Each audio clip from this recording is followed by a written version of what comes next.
Continuando con esta charla sobre clases virtuales, vamos a ver uno de los tantos modelos educativos que se utilizan para la generación de contenido utilizado en clases virtuales, así como los diferentes tipos de evaluación que podemos implementar en este esquema poco tradicional o novedoso, en nuestro caso, de clases virtuales. Entonces, ¿qué objetivos vamos a trazarnos a lo largo de este módulo? Vamos a definir un objeto virtual de aprendizaje, lo que se conoce como un OVA. Vamos a conocer cuál es el modelo instruccional que se utiliza para la generación de estos objetos virtuales de aprendizaje. Vamos a integrar cada uno de estos OVAs en lo que sería una lección, y muchas lecciones conforman un curso. Y vamos a hablar un poco de cómo se crea un OVA. Entonces vamos a arrancar con el tema de virtualización. Modelos de enseñanza. Vámonos al quizás el que más utilizamos todos nosotros, el tradicional, la clase magistral. El profesor es el conferencista y marca la dinámica de la actividad en un proceso maestro-aprendiz, donde el aprendiz observa cómo el maestro resuelve los problemas y de ahí genera una conducta que le permite a él afrontar el problema. Tenemos el proceso de enseñanza virtual, en donde el estudiante es el protagonista y el profesor se vuelve el facilitador del conocimiento. El estudiante aprende a su propio ritmo. Posteriormente, tenemos quizás el que ha tenido más éxito a nivel mundial, el semipresencial. Implica un cambio de paradigma. El estudiante es el centro de la actividad. Ya el profesor no es el protagonista. El profesor es un facilitador y un moderador. Y se incrementa el aprendizaje colaborativo, el aprendizaje entre varios estudiantes, atacando problemas en conjunto. Entonces, en el aprendizaje semipresencial se vinculan los recursos tecnológicos con el aula tradicional de clase, en donde intercambiamos papeles. El conocimiento lo damos a partir de la tecnología, utilizando los recursos y medios disponibles, lo que se conoce como TICs, tecnologías de información y comunicación. Y en el aula la utilizamos para la resolución de problemas, para la aplicación práctica de este conocimiento adquirido a través de las TICs, lo cual es lo que se denomina clase invertida. Entonces, ¿cuál es la diferencia de este paradigma? El aula tradicional, el docente instruye y evalúa y asigna actividades.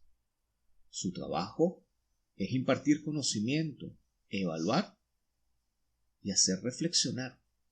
El estudiante toma notas, sigue la instrucción del docente y en la casa hace las actividades. ¿Qué propone el esquema de aula invertida? Como su nombre lo indica, es invertir papeles, cambiar los papeles. En este esquema, el docente es un guía, un facilitador, asigna lecturas, videos, material en la web, podcasts o audios para que puedan ser utilizados fuera del salón de clase, en donde va a impartir el conocimiento que antes daba en el aula.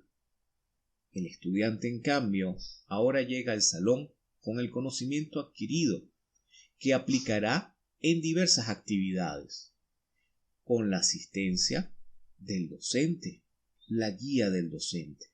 En este caso, el estudiante es el que lleva la batuta en la organización. Entonces, el docente, desde el aula, la oficina o de su casa, prepara el material. El estudiante valga la redundancia, lo revisa, estudia y va al aula a aplicarlo. ¿Qué diferencia hay cuando muchos de nosotros nos quejamos? Es que 12 semanas es imposible para impartir todo el conocimiento que tenemos en esta asignatura. Quizás este esquema nos permita llevar parte de ese conocimiento a la casa y poder alcanzar los objetivos. Pero esto requiere un cambio de paradigma, no solo del docente, que ahora se vuelve un facilitador, sino del estudiante, que se requiere una actitud proactiva en querer aprender, no aquel estudiante que va al aula simplemente a sentarse, a ver qué capta, qué aprende. No, este esquema de educación virtual o de aula invertida requiere una participación activa del estudiante. Ya la universidad ha hecho distintos experimentos en esta área. El sistema NASA, que se utilizaba en la sede litoral, estudios libres, donde el estudiante marcaba su propio ritmo de aprendizaje. ¿Qué cambios necesitamos? El profesor deja de ser el protagonista, cambia su rol de conferencista a facilitador y guía, cambia su lugar frente a la audiencia y da paso al trabajo colaborativo, pretendiendo o permitiendo que el alumno sea el líder.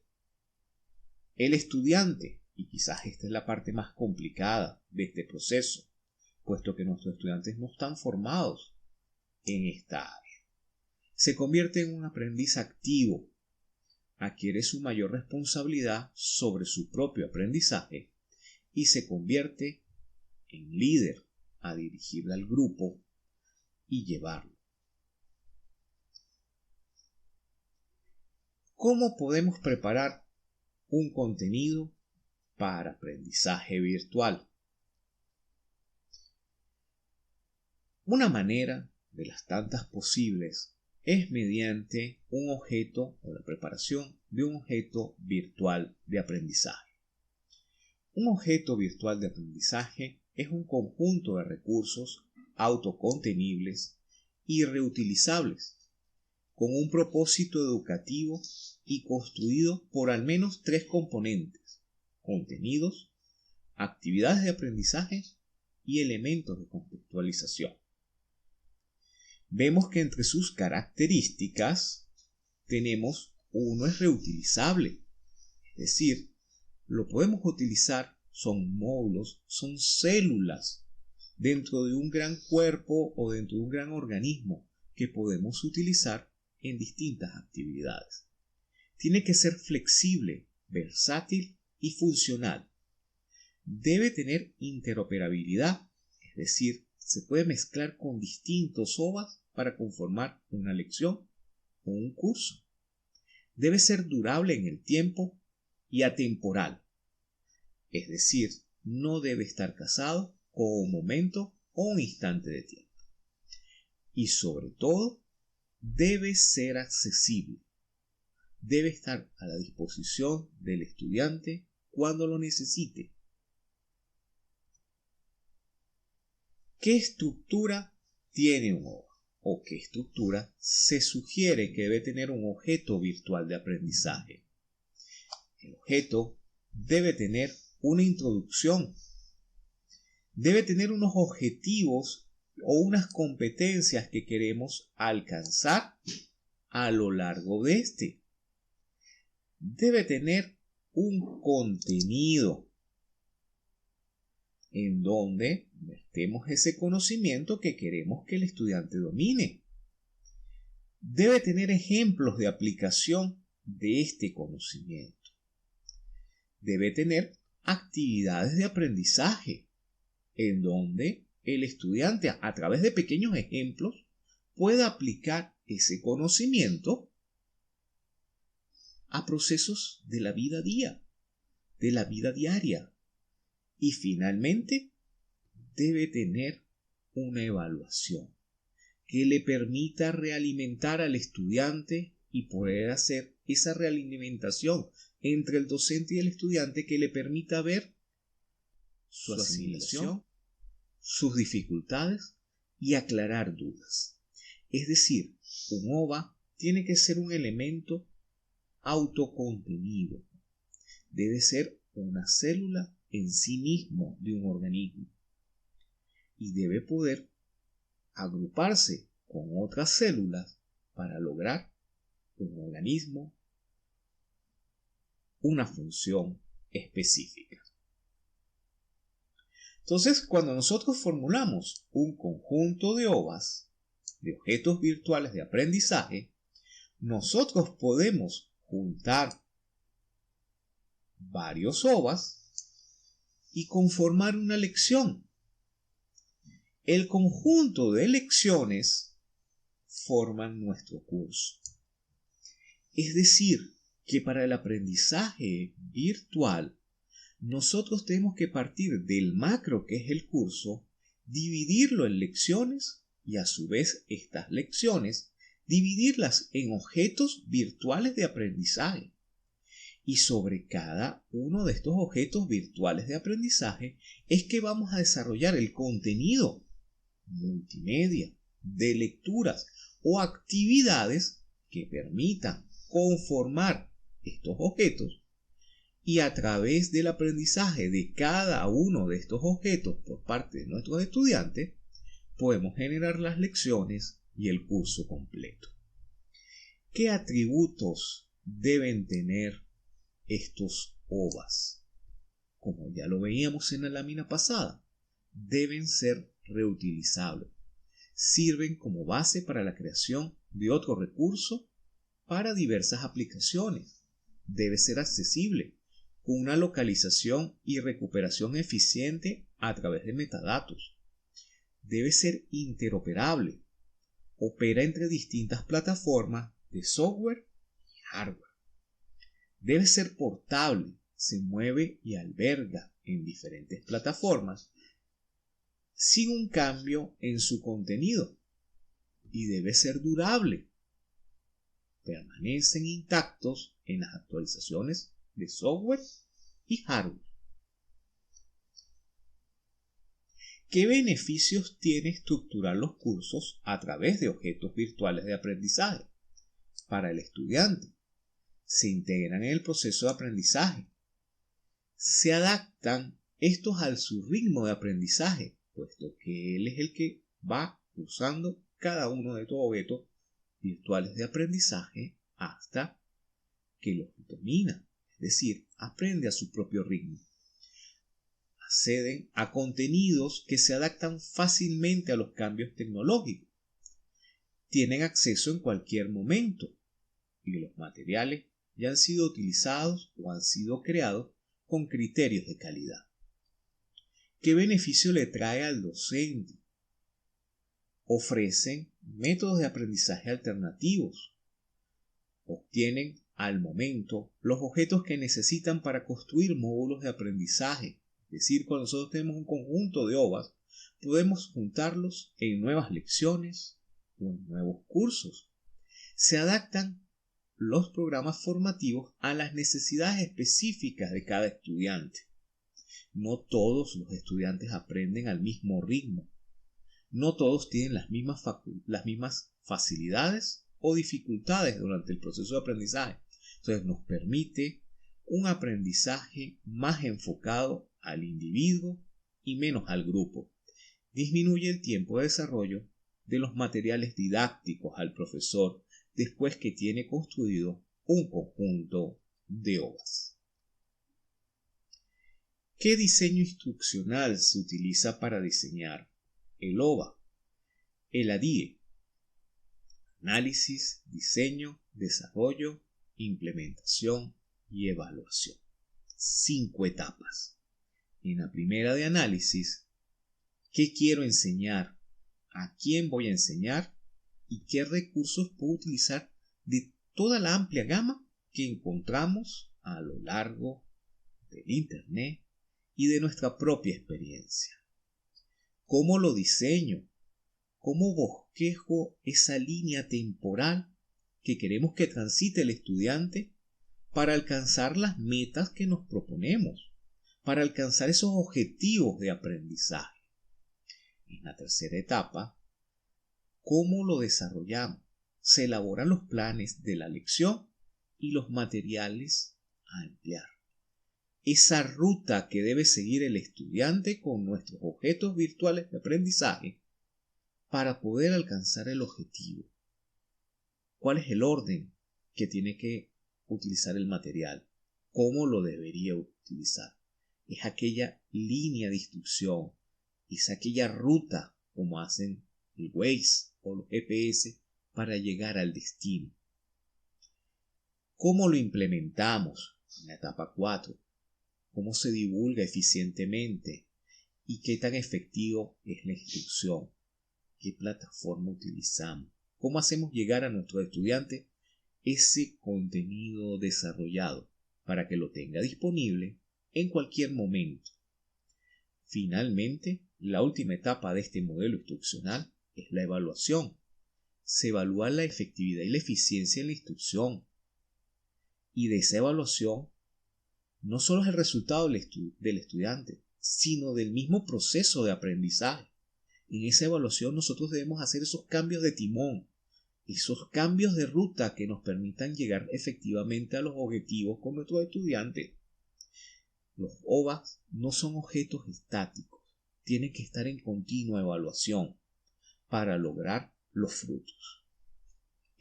Los profesores que ya llevamos bastante tiempo en esta rama, nos hemos dado cuenta a medida que vamos dictando los cursos que una forma de explicar permite llegar más fácil a los estudiantes que otra. El OVA hay que implementar lo mismo, no es estático. Hay que ir probando, aventurándose, no teniendo miedo al cambio. ¿Qué tipo de evaluación nosotros podemos hacer para efectivamente garantizar el aprendizaje del estudiante, pero también para podernos realimentar y poder mejorar nuestro material instruccional?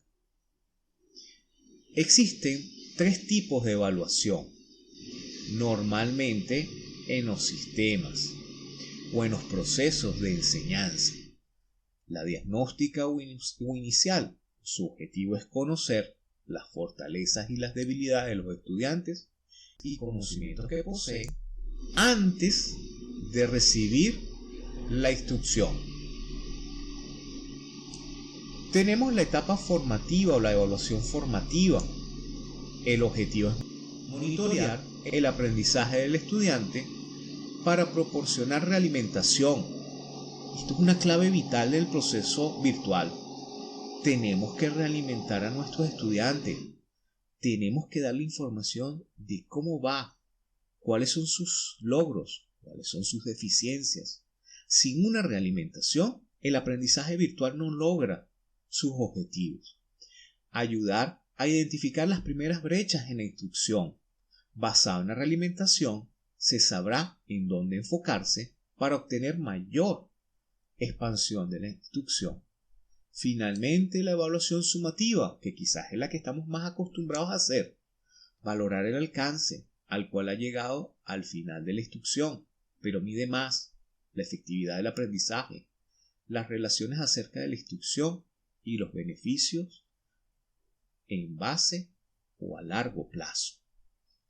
Es decir, nosotros tenemos que migrar de una evaluación sumativa, que es la que normalmente estamos acostumbrados a poner una nota, a ir hacia una evaluación formativa, donde realmente le demos la realimentación al estudiante para poder cerrar las brechas de instrucción que éste tiene.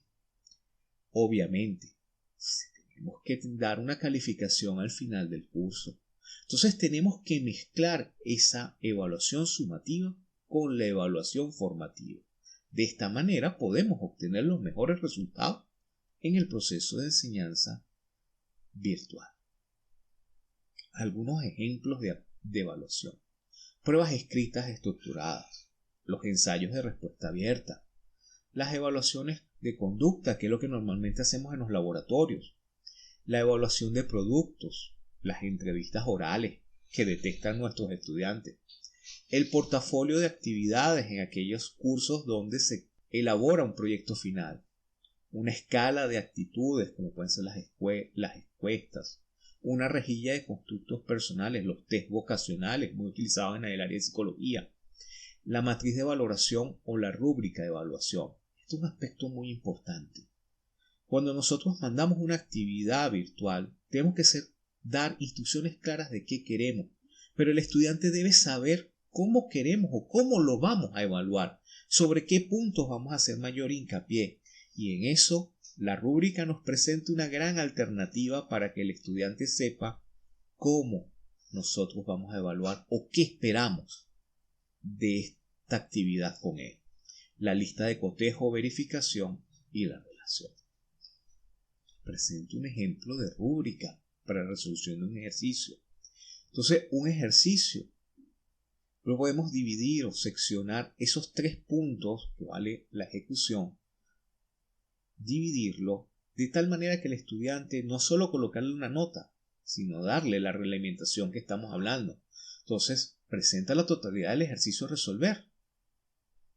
Entonces, tiene los 3 puntos. Entrega más del 80% del ejercicio a resolver, 2 puntos. Presenta más del 60, 1 punto. O presenta menos del 50, medio punto.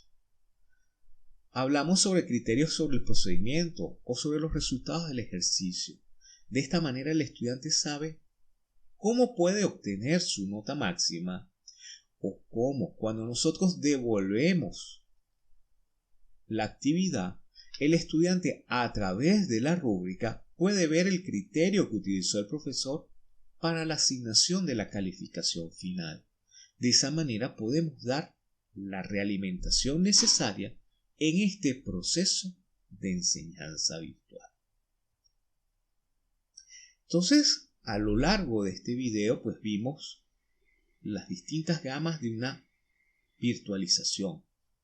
Cómo cambia el esquema de la clase magistral, donde el profesor es el protagonista, ahora centrarnos en la educación, en lo que la UNESCO nos lleva tiempo diciendo. La educación está centrada en el estudiante. La diferencia entre la educación tradicional, la educación virtual y la educación semipresencial, que en muchos estudios arrojan que es la que ha obtenido mayores éxitos. Recordemos que nuestros estudiantes nunca fueron formados para la educación virtual. Entonces es necesario un cambio de paradigma, no solo del profesor, sino del estudiante. Y aquí es donde presentamos la mayor barrera. Necesitamos estudiantes proactivos.